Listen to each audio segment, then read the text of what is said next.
Hey, welcome to episode 255 of Awkwardly Awesome Podcast. I'm your host, Jason Freeman, and today's guest has me thinking about all the choices we have in life. I mean, it's constant. We could go this way or that way, choose this or that. Countless times a day, like millions of times a year, and think of how many choices you've made in your life up until now. Whoops. It, it can be overwhelming and daunting and almost fearful how powerful we are. But then it can also be so freeing to know how much power we have to create our way in life. Will we be able to create exactly 100% what we want all the time? No, not at all. It's not. That'd be nice maybe, but it's not about that. But it is about knowing we have so many choices and making the best ones we can at any given moment. And sometimes we choose the adventure sometimes we choose the safer ones. Life is really interesting. Anyway, it'll get a lot more interesting on this program once I bring my guest on, and I'll do that in a minute, less than a minute. But first, this. Today's guest, Alex Rennie.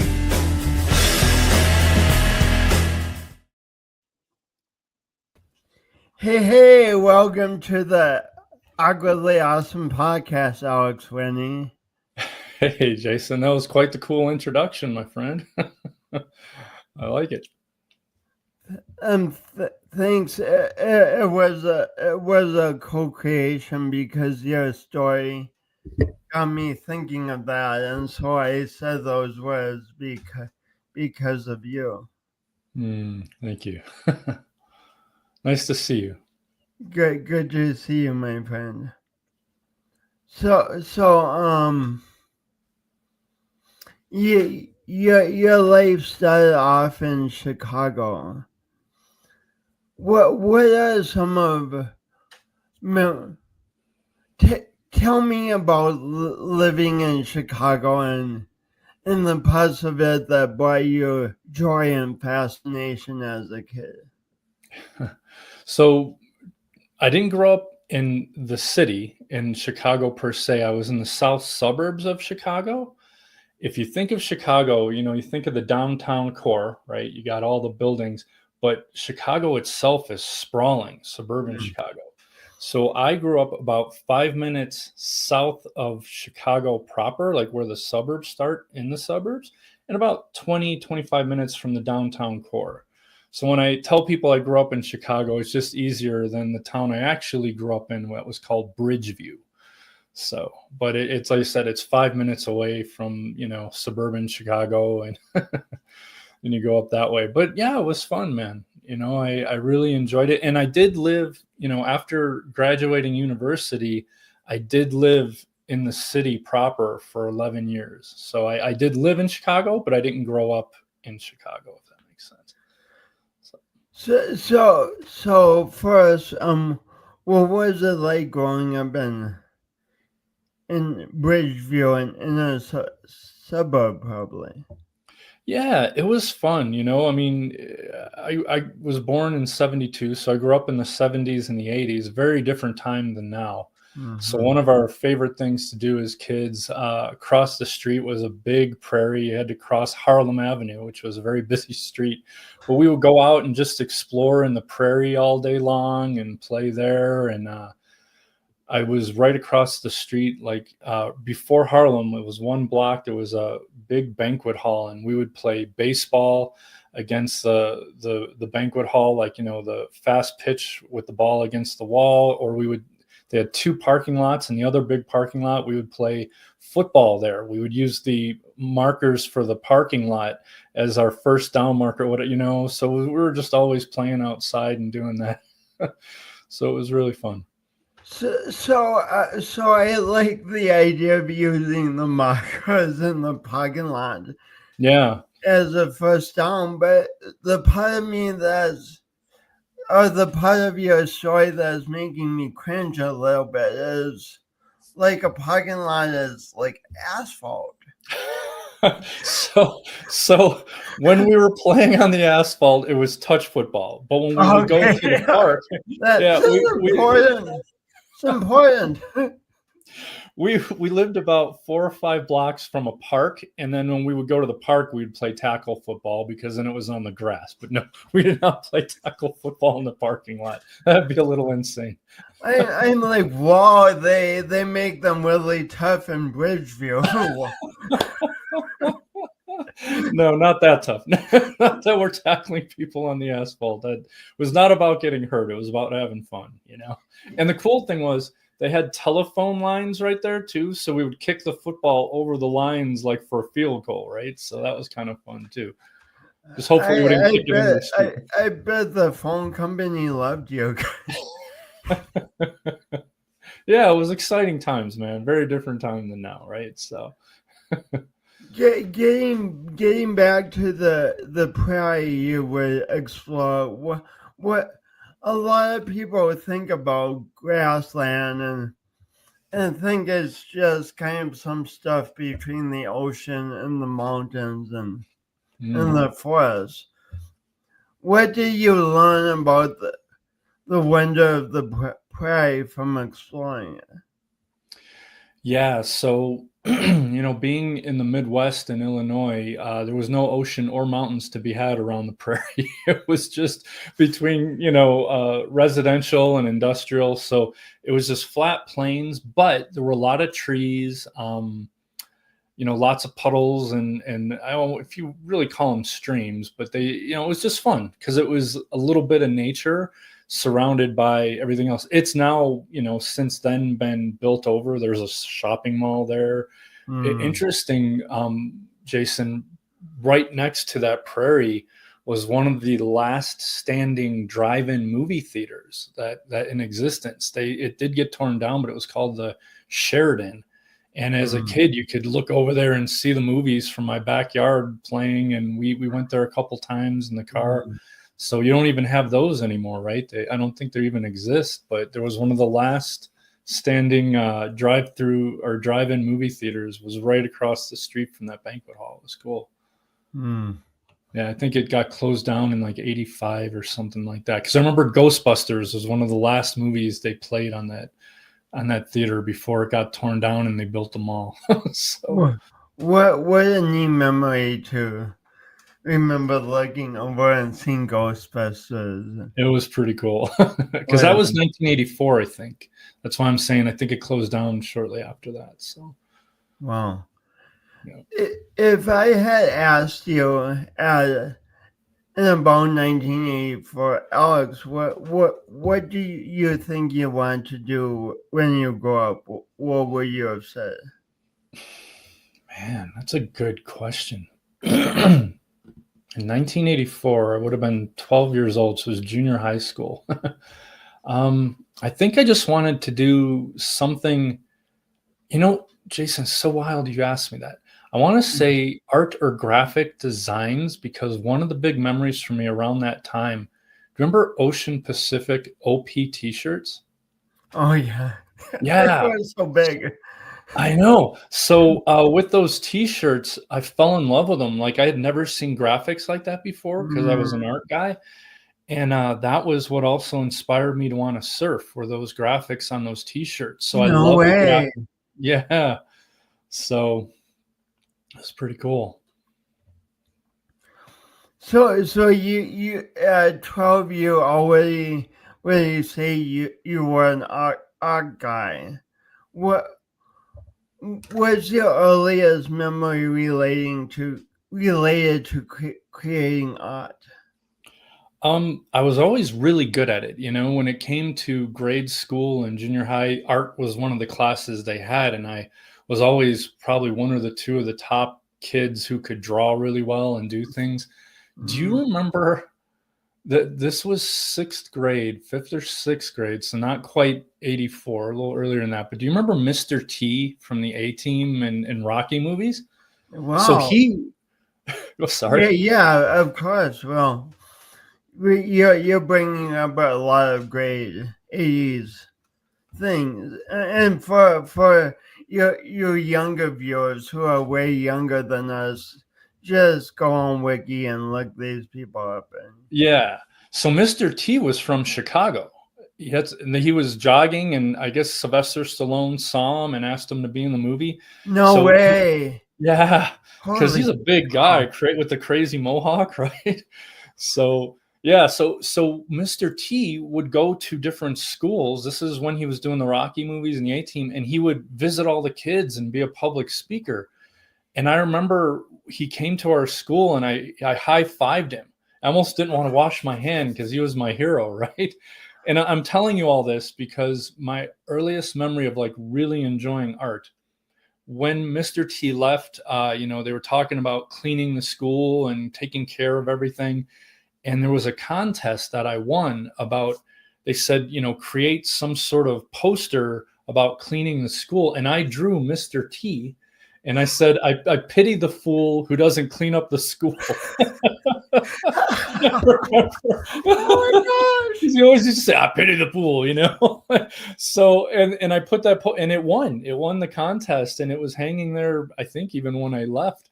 But that was probably my earliest, like, really cool art memory. Like, I will always love drawing, but that particular poster was the first time it got any sort of real recognition, right?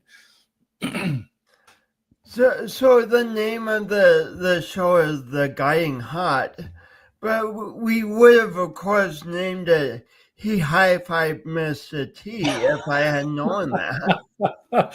I didn't even think about that till we started talking about it right now. I'm like, oh yeah, I high-fived Mr. T, who was my hero, right? So I think he was every kid's hero. So yeah, pretty cool, right? Wow, that's amazing. So that was a milestone on building your excitement about being an artist and building your confidence and really knowing that, hey, my art can be appreciated by a wider audience. Yeah. And those milestones when we're building a creative career are so extremely important. What would you say your next artistic milestone was? I really, okay. Another artistic milestone. When I was a freshman in high school, the school paper, sorry, just got to do that one more time. There we go. When I was a freshman in high school, I just did that to be like you. The school paper, they were hiring. It got, I guess, the teacher who had been in charge of that paper had left, so a new person took over. His name was Chris Pluta. I used to just call him Pluta because that last name is so cool, right? Yeah. He loved it. But they were hiring, and I said, "Hey, do you need a cartoonist? I draw." And they're like, "Yeah, please." And so I joined the paper. And the very first paper my freshman year put out our football homecoming game. I drew a picture of that, and it went really well. And they're like, yes, you're hired to stay on. And I was on the school paper as a cartoonist all 4 years of high school, which was really cool. So that was one. I bet you just learned so much from doing that. You know, Jason, those days were really fun because right before it would hit the press, like that night, all the people, the staff from the paper would stay till sometimes midnight after school, right, to fill the paper and get it out. And I was key. I had to stay because if they didn't have enough articles in the paper, like, Alex, we need to fill this space with some kind of picture. Here's the stories around it, do something. And then I'd have to that day come up with a cartoon and ink it, and I would do multiple drawings in an evening with all my friends, right, from the paper to get it out. It was really, really exciting and really fun. So what did doing a cartoon with such a tight deadline, what did that teach you? great question. It taught me that I couldn't have too much ego in my work because it had to get out. You know, one thing that it could be a good thing at times and other times a hindrance is I'm a perfectionist when it comes to my own stuff. You didn't have time to be perfect then. You just needed to fill that space. And if it looked close enough or good enough, you just got it done, right? And then you moved on to the next one. So what a gift for a perfectionist to have those really tight deadlines and just your perfectionism was not going to work in that particular time constraint at all. No, you had to do what you had to do to get it out in a timely manner. So then you went on to Northern Illinois University. Correct. What are some of your favorite memories from that time of your life? Well, I'll share with you when I started Northern, I went there. They're known for their business school. So I went there as a business major with an art minor because I was thinking I would get into advertising that way. But it was a lot of math. I didn't like the business school, so I dropped it all together. Became an art major with a communications minor. But one of the coolest memories I had there, Jason, it was a life drawing class. And I'm going to shout out because I don't even know. I'm sure he's still alive. He's got to be pretty old now. But Professor Ben Mahmood was my life drawing teacher. This guy another great name, Professor Ben Mahmood. Yeah, That's Professor Mahmood. Yeah. Well, he said to call him Ben. I couldn't do it. I just kept calling him Professor Mahmood, and he appreciated it where other people were calling him Ben. But the coolest thing, Jason, this was wild. So the first maybe 2 or 3 weeks into the class. So what you would do is, you'd have these new life models out there and you draw it, and then you'd put your paper up and people would critique your work, like the whole class, like everyone would share. And he pulled me aside and he said, "Alex, you collect comic books as a kid or were really into comics. Am I right?" I said, "Yeah." "Why do you say that?" He says, "I want you to look at your drawing and look at that model." He says, "All your drawings are muscular." He's like, "That guy's not muscular at all in the way that you're drawing." He said, "You need to learn to redraw." I'm like, "Really?" He said, "Yeah." He's like, "I want you to put away." He obviously said, "You're very good at what you do, but I want you to learn to draw from scratch again, to try something new." So he's having me draw with my left hand. I'm a righty. So that was the first thing. It looked like a little kid drawing, because, drawing with your non-dominant hand. And we would do the reviews, and mine was the worst one because I was drawing lefty. I was doing all these other crazy things he was having me do. He eventually did go back to my right hand, but it was really bothering me. And I said to Professor Mahmood, I said, "Professor, this is really, I'm worried." I said, "I look at my drawing compared to everyone else and it looks like a child did it," right? He says, "Alex, you're doing what I told you to do." He says, "Do you think I'm grading you on the same level that I'm grading everyone else? You're doing what I told you to do." He says, "Are you worried about your grade?" I said, "Yeah." Now this was not even a month into the class. He says, "You're worried about your grade?" I said, "Yeah." He's like, "You got an A. You aced my class. Are you going to worry about your grade anymore? You're just going to sit back and do what I teach you." I'm like, "All right." How cool was that? Talk about an amazing professor, right? And I got an A like he promised. So tell me more about the importance of what he was inviting you to do. Why was it so important to your development as an artist that you learn to redraw? That's a great question. The reason for that is he wanted me to focus on what I was seeing, what was actually there, not what my mind was interpreting it as. So he's like, if you're going to draw this person, draw that person. How do they really look? Not what you think a muscle or an arm looks like. What does it look like on the model itself? So it was to get me out of my head and onto the paper what was actually being seen, right? Which was How often in life do we look at the typical scenes around us, like even a house, and we see what we want to see instead of what is actually present? exactly, right? If I ask you to like think of a car, well, you think of a specific car is going to be different from what I think when I think of a car, right?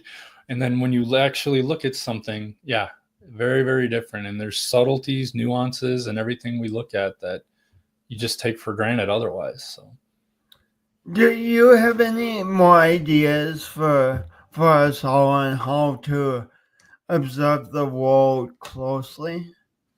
Observe our day-to-day life as we go through it closely?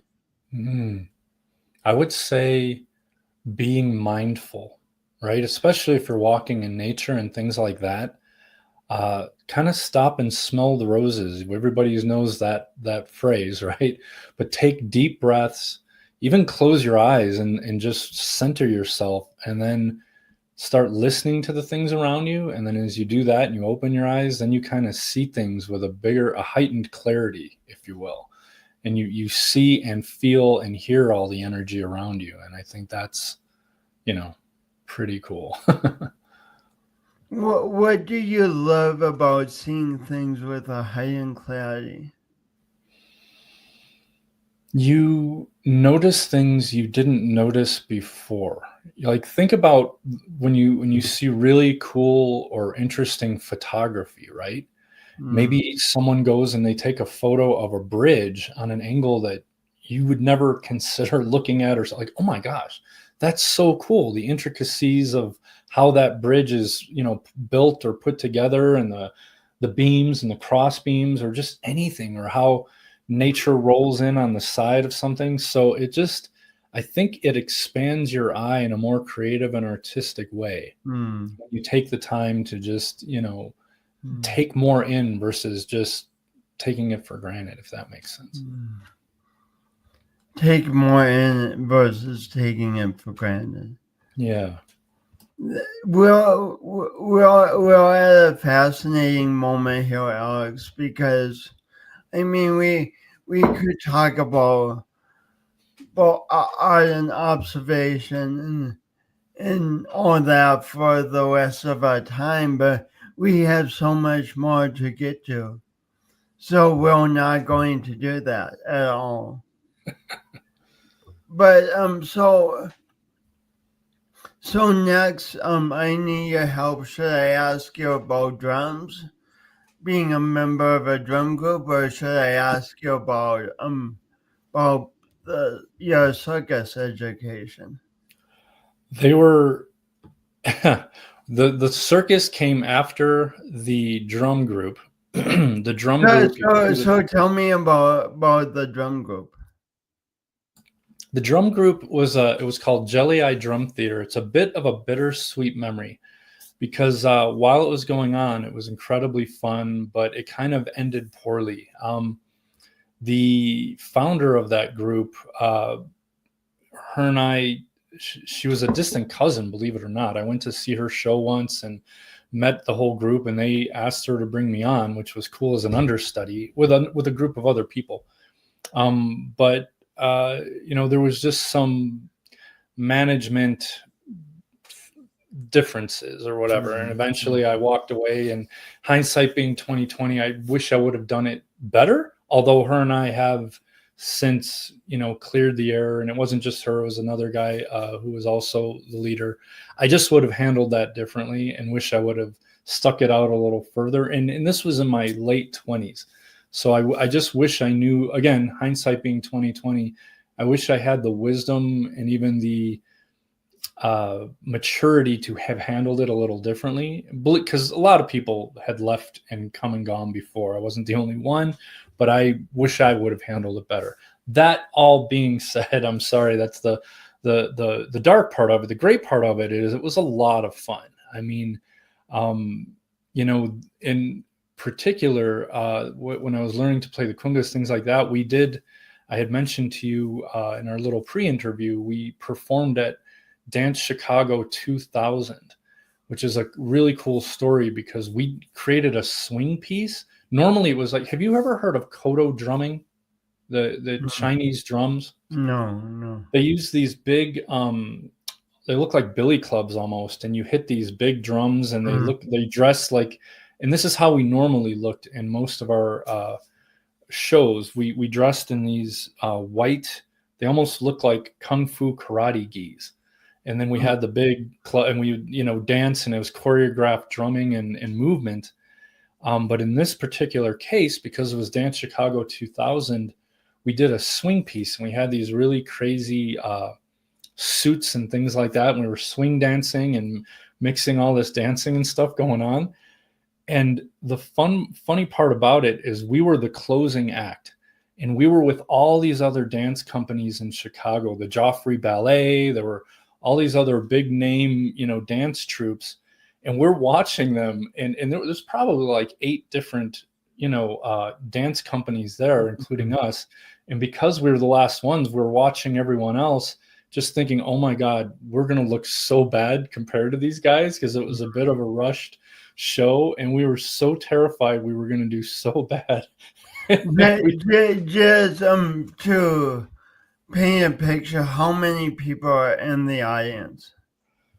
Good call. And it was televised, like I said, on WTTW. So it was televised. I would say, I think it was at the Chicago Theater or something like that, but there were thousands of people in the audience. It was not small. And so your company is watching all these acts and going, oh my gosh, who are we? Who are we? Why are we here? We are out. We're outclassed by a lot. And we went and we did it. And we made mistakes because the whole thing was, but nobody knows. Like, that's another thing we learned as a stage performer is you might know you did a move wrong or something off, but the audience doesn't know that. They've never seen it, right? So you just keep moving through whatever you're doing. And by the end of it, we got done and we got a standing ovation. And we brought down the house. It was amazing. And when the curtains closed and we were backstage, all these people from the other dance groups like, oh my God, that was so cool. You were playing your own music and you were dancing. They'd never seen anything like that. Usually there was either a band or music accompanying them. We were doing it all.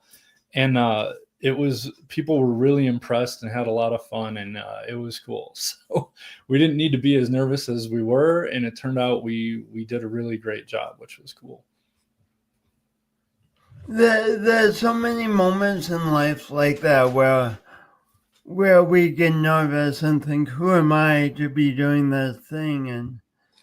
And like what if you guys had gone the other way and just totally somehow chickened out and that wasn't an option. We couldn't chicken out. We had to do it. We had agreed, and we had done a lot of shows prior to that, but that swing piece was a brand new piece, and we had never been filmed on live TV before. So it's not like we were new to the performance thing. It was just new in that capacity. That's what made it. And then we'd never done shows in conjunction with anybody else prior to that either. So that was really fun. Wow. Yeah. So now tell me about noise. The noise what? Noise. School of Art. Yeah. So in Chicago, maybe I'm sure you've seen it on TV where you see the elevated tracks. They call it the L, the subways and Yeah. the Oh, trains. yeah. Of course. So the L is the elevated train. That was the easiest way to get around downtown. And this is when I was living downtown, right? So I was and this was after Jelly Eye had left. And there was an advertisement in the train, like little flyers and posters. And it said, "Learn to fly, we mean it. The Noise School of Art Circus School." And I was like, that just sounds like such a cool way to get exercise and do something new. So I was working nights and the classes were during the day. So I was like, this is perfect. I'll do that, you know? So What was the night job? I was working as a photo retoucher. So doing like graphics and graphic design for a advertising firm at the time. I think it was Ambrosian Associates. And then it turned into Shock International. They got bought out. So I used to do like all the graphics and the photos you would see in catalogs and things like that. Well, so you were doing that at night and you're like, oh, I have time during the day and I don't really need much sleep, I guess. Well, they had like later classes. So I would take like an afternoon class. I would sleep in. And then by the time I got done, I had a couple hours to, get home and get to work after that. So, yeah. And it was, the first classes were a little bit of everything. And then I really loved the acrobatics part. And as we spoke, my instructor was named Norbel. He was from Kazakhstan. And he looked exactly like Borat from the movie Borat. He had the big mustache, the curly black hair, except he was short and really muscular, stocky. He would never call me Alex. I was like, Alexander, do flip. Alexander, do this. Alexander. But he was the nicest, greatest guy in the world. Tough teacher, but he taught me a lot. It was really fun. So. And you said you must have excelled in the class because this man he made a request of you at the end of the class, right? So he grew up as a circus performer, he and his brothers, and they performed for Ringling Brothers all the time. Like he had an act in Ringling Brothers for years, and then he became a teacher. Wow. Yeah.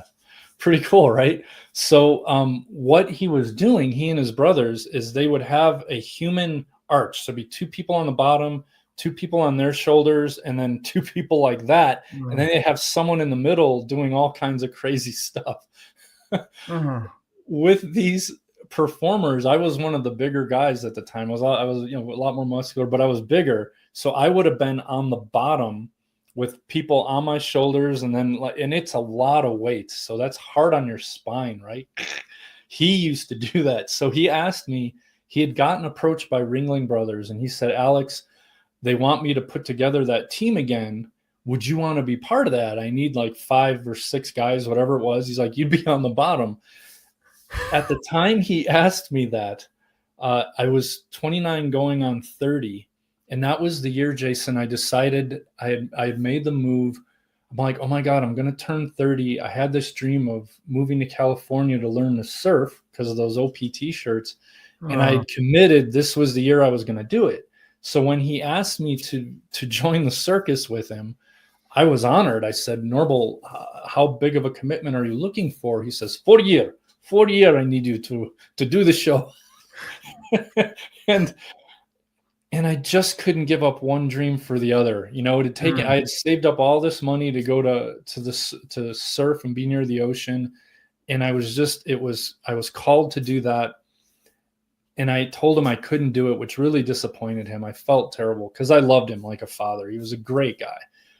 And I told him I couldn't do it. And again, in hindsight, probably one of the best things I ever did, because to have those people on your shoulders, again, your whole spine and your skeleton is like crushing down. That's heavy. It's not natural to have that much weight. You know what I mean? Like I'd be holding people on my shoulders, and it hurt because the few times I had trained or practiced doing it with them, I was like, oh my God, this hurts so bad. And if you ever watch those people on TV, the bottom people are like, oh, my God, this sucks. It sucks. This sucks. Like they have a fake smile and they're in so much pain. So it would not have been fun. It was the right call. So you had the choice from literally holding the world on your shoulders for 4 years and going to California, and you chose California. Yeah. On your trip out, you said you experienced some doubts at a certain point. Yeah. So this was an amazing thing, Jason. I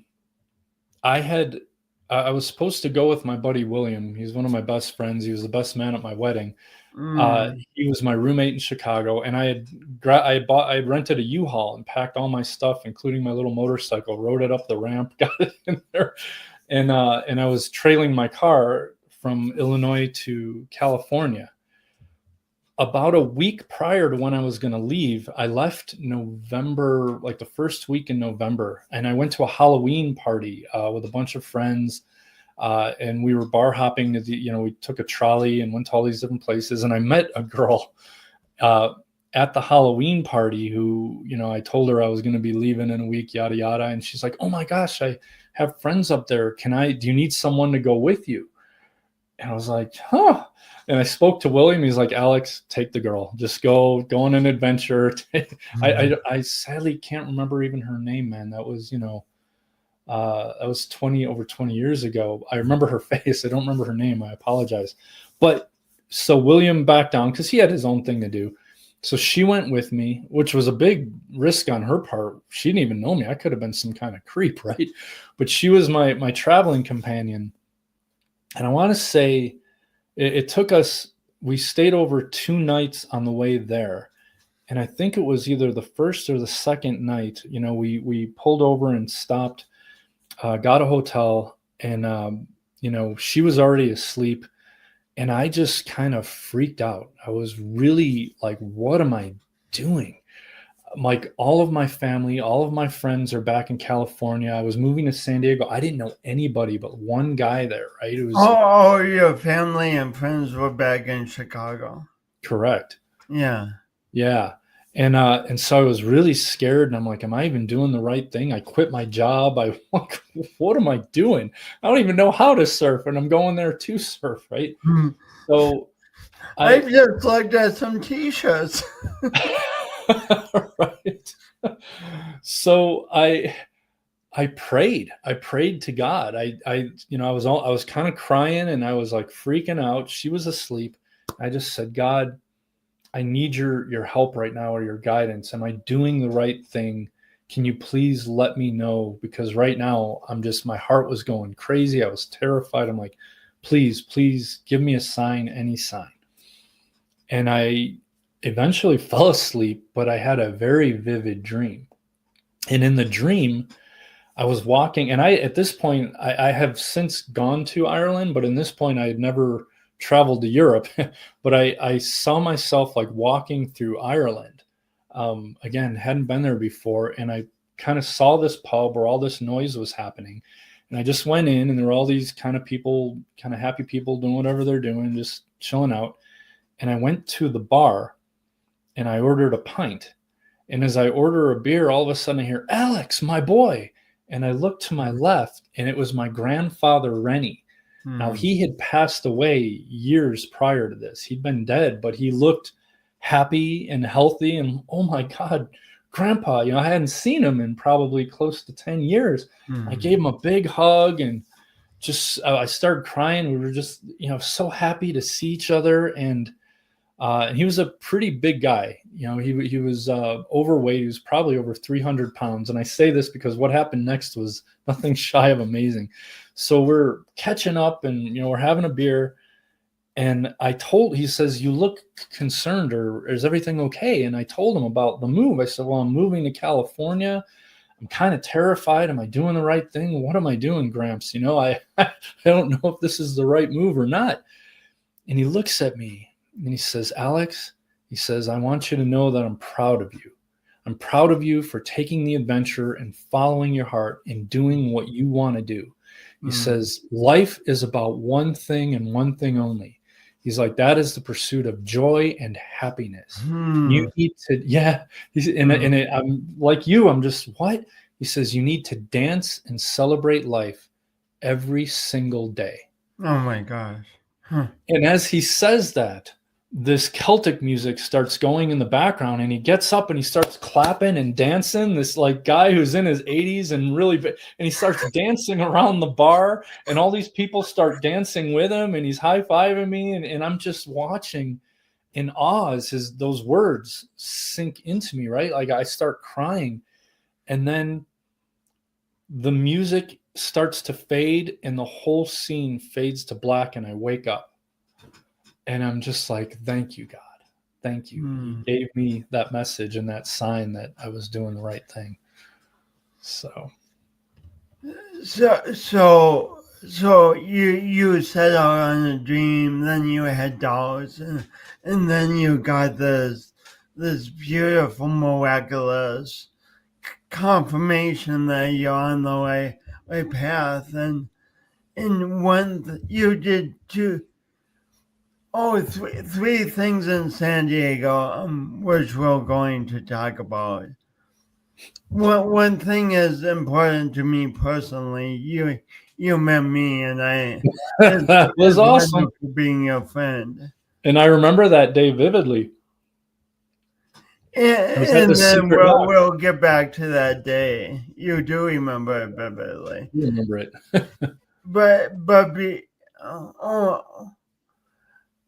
But before, I know this isn't exactly chronological, but before that, would you talk briefly about the ABLE project and how you got involved with that?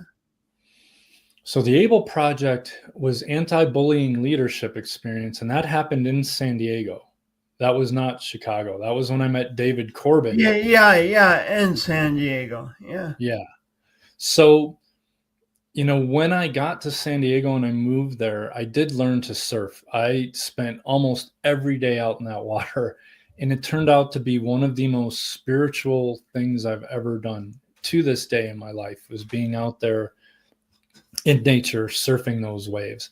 And while I was in San Diego, I did have the good fortune of meeting you at the Secret Knock. And then at the Secret Knock again, one of the keynote speakers was a gentleman named David Corbin. I know you know David well.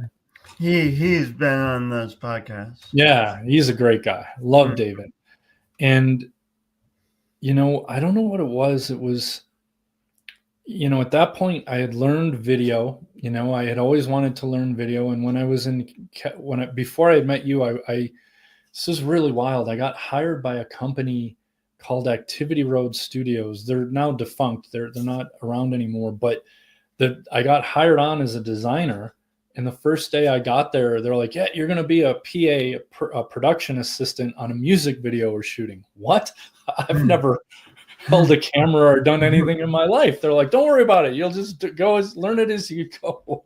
So I kind of got thrown into the fire, and that's how I learned video, which I always wanted to learn anyway. So this was amazing.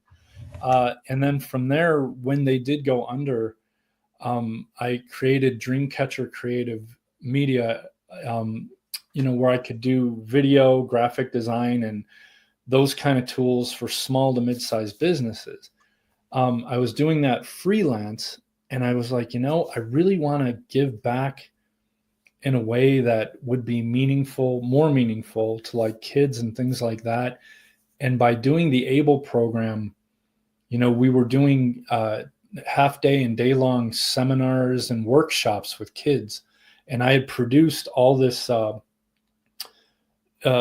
curriculum and the workbooks and sheets to go along with it, using my cartooning and art skills. And we would film a lot of the kids we were working with, and sometimes we would film the program as we were doing it. But it was very, very rewarding. We were teaching kids about respect of self, respect of others, treat people kindly, and have really good conversation and interaction, why do people bully you, and it was really great. It was one of the most rewarding projects I'd ever done. Mm-hmm. So, and David was a huge part of that. He helped fund it. We got some equipment, and he and I in conjunction would deliver to the kids, and we teamed up. Did you know or meet the women who were Jeans for Justice? Did you ever meet them? Jess and something? So we worked with Jeans for Justice and a couple other organizations while we were in Able, and that was really cool. So at this one event, you met me, you met David Corbin, which led to Able, and you met another person who would end up having a huge impact on your life. Mm-hmm. Variety of circumstances. Tell me about that. Yeah. So you met him too, didn't you, Joe Creso? Yeah. So Jason, you and I met at the Secret Knock, and Joe Creso was also there. We all met at the same time, which was amazing to me. And Joe, we kept in touch. He's from New York, still lives in New York. He travels around with his wife now, but he said, Alex, next time I come into San Diego quite a bit for other things. He says, workshops and stuff. When I'm there, I'd love to look you up. I'm like, yeah, anytime, brother, And this probably about 2.5 months after that Secret Knock, I get a call from Joe, and he says, Alex, it's Joe Creso, blah, blah, blah. We catch up. He says, I'm in town. I'm here visiting, I'm here for a 3-day workshop with my teacher and mentor, Barbara DeAngelis. He says, and I just get this feeling you're supposed to be here. He says, I don't know why, but I get this feeling. Do you think you can come and do this? And I said, and it was last minute. I mean, the seminar started on a Friday. I think this was Wednesday or Thursday. And he said, I'm like, well, how much is it? He's like, oh, it's about $900. And I said, listen, man, I said, because with Dreamcatcher, it's free. It was freelance. You could have one good month, one slow month. It was never steady paycheck like when you roller coaster. Yeah. And, money was a little tight, rent, blah, blah, whatever. And I said, listen, Joe, I said, I love you, man. And I'd love to go. I appreciate the offer. I said, honestly, I really can't afford that right now. That's a lot of money. If I had known about this prior, I would have saved up, socked some money away. I said, but it's just, I don't think it's in the cards, man. But thank you. When you're done, we'll hang out and do whatever. So we hang up, and about 2 hours later, he calls back. He says, Alex, it's Joe again. I'm like, yeah, what's up, buddy? He says, listen, man, I don't know why. I just know you're supposed to be here. He's like, I talked to Barbara.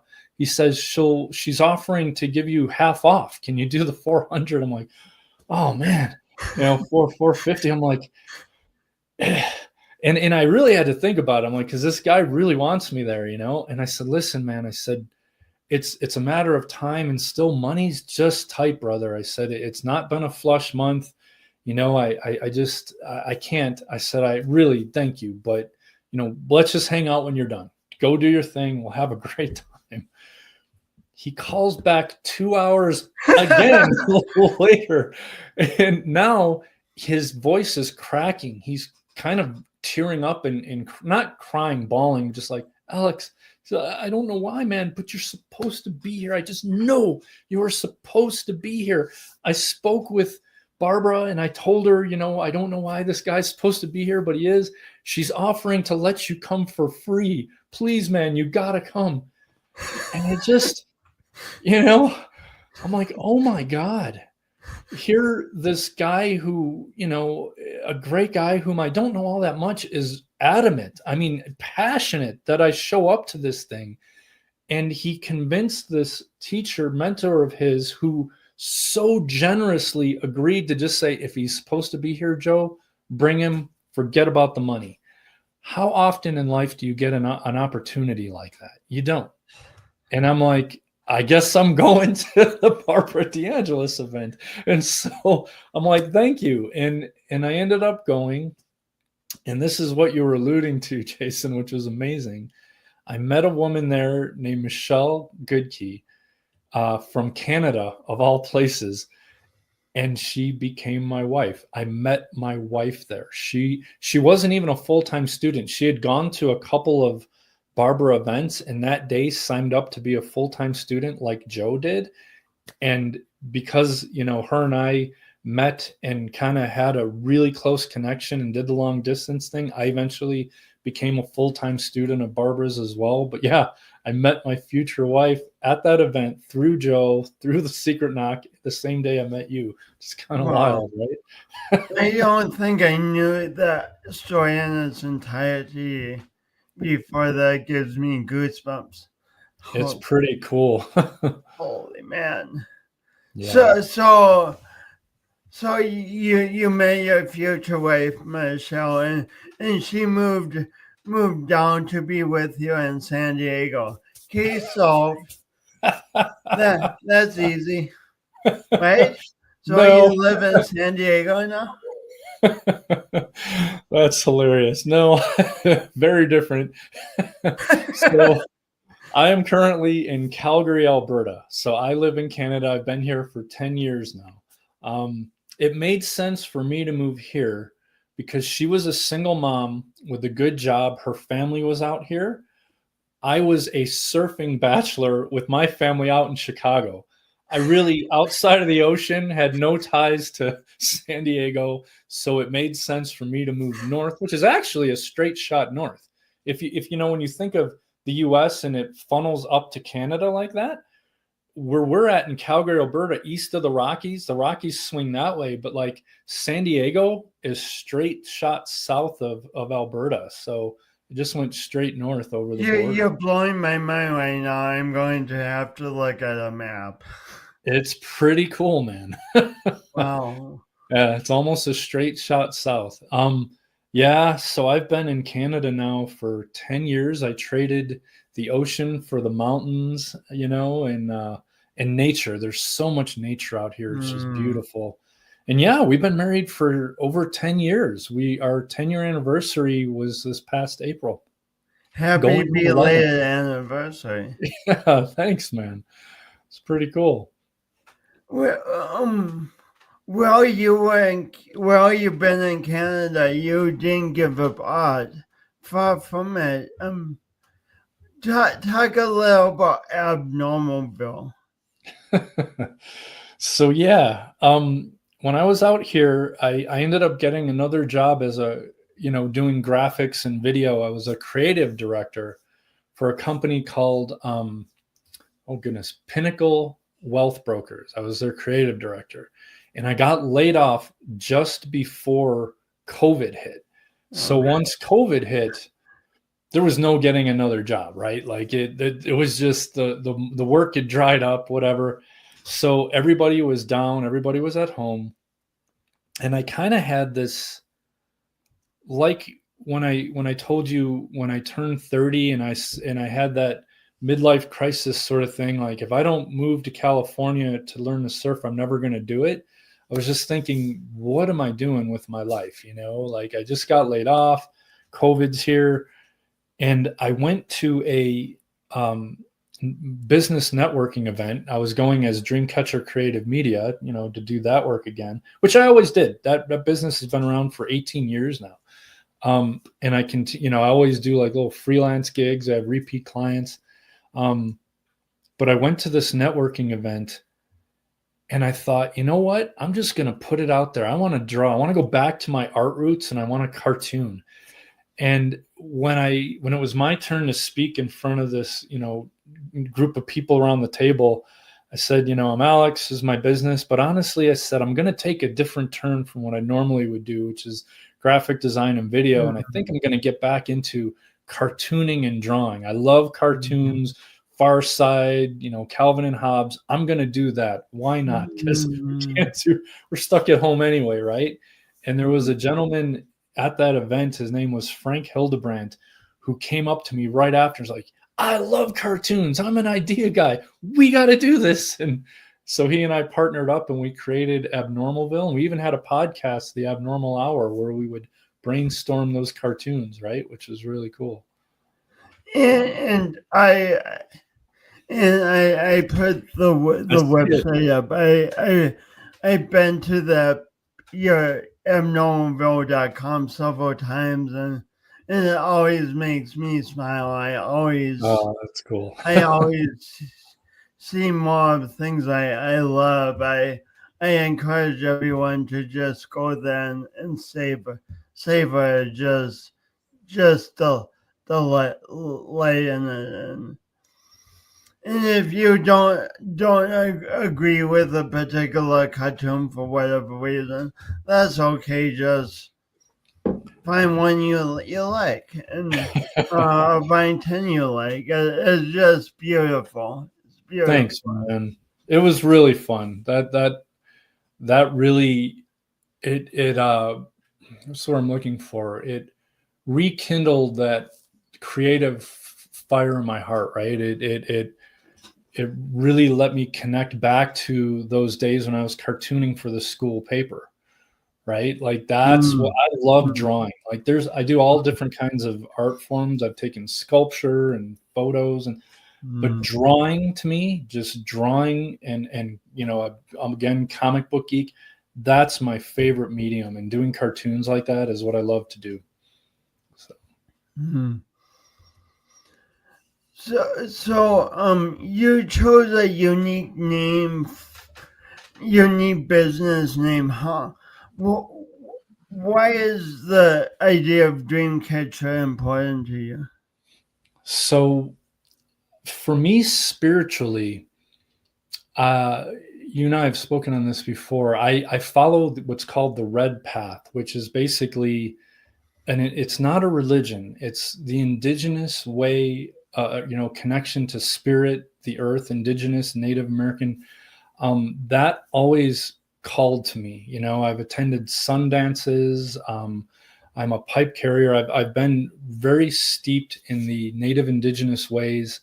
And again, it's that reverence for nature, for the animals, for the planet, and source. They just call God source, right? And that resonates with me personally more than anything. And when when I first started the business, I called it Tidal Dance Productions. Tidal dance being surfing a wave, right? Oh, wow. Dancing with the wave. But I was like, that really doesn't, it kind of almost makes people think that you are a surf photographer or something, right? It was the wrong message. As much as I loved the name Tidal Dance, it didn't say anything about the actual business. And so I was thinking, okay, I need to change the name. What am I going to call it? And my first thought was Regal, something regal or kingly, like royal.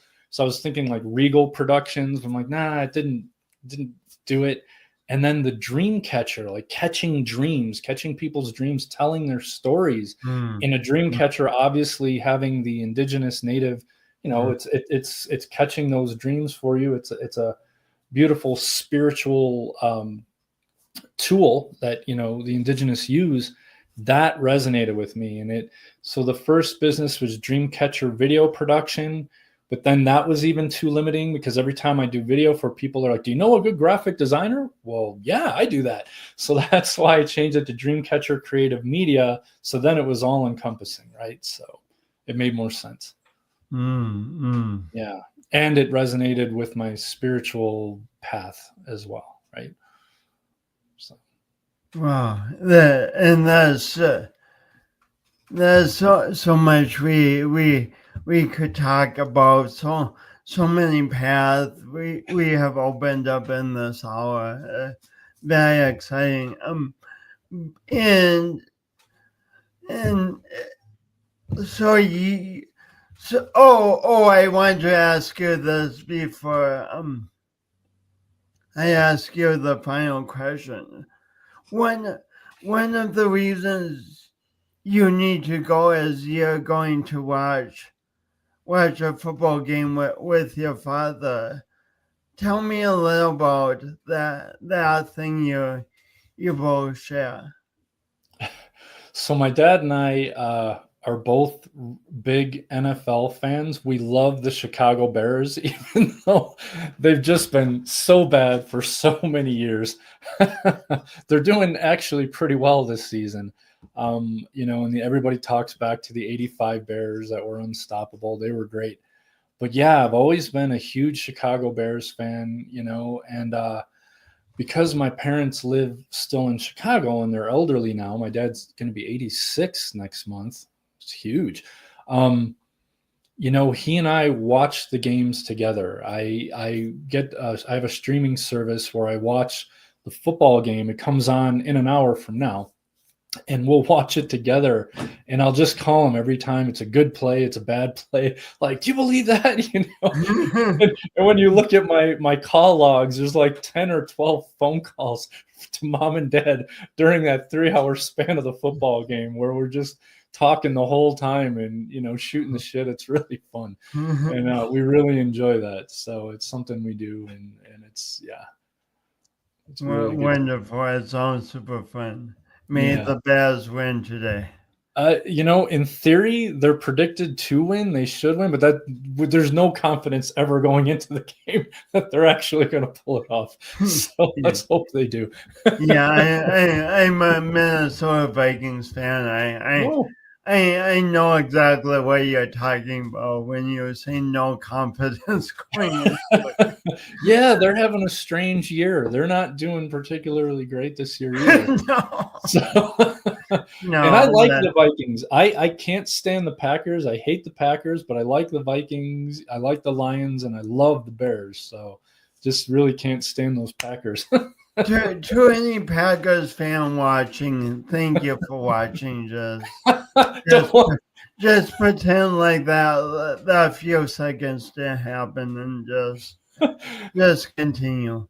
You didn't speak bad about them. I did. They're not going to stop listening because of me.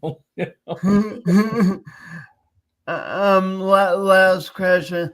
So in my business and my vocation, Alex, I talk about the power of doing our imperfect best, and it comes to have a deeper meaning to me, like almost every day. But basically, what I mean is I envision the best I want for my life, and to contribute.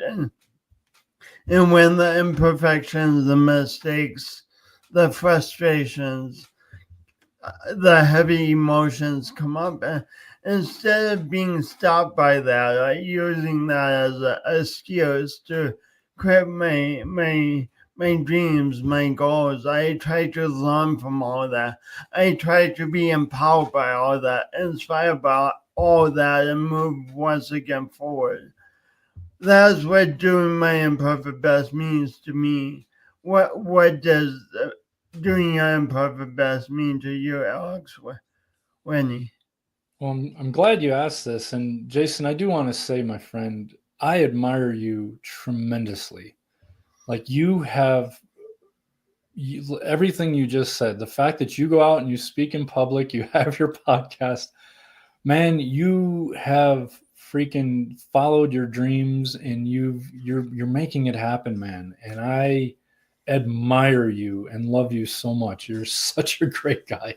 You always have been. We've been friends for 15 years, longer, maybe 10 at least. Like, it's over 10 because I moved, I was here 10 years ago, but it's got to be 12, 15 years ago. Wow. Yeah.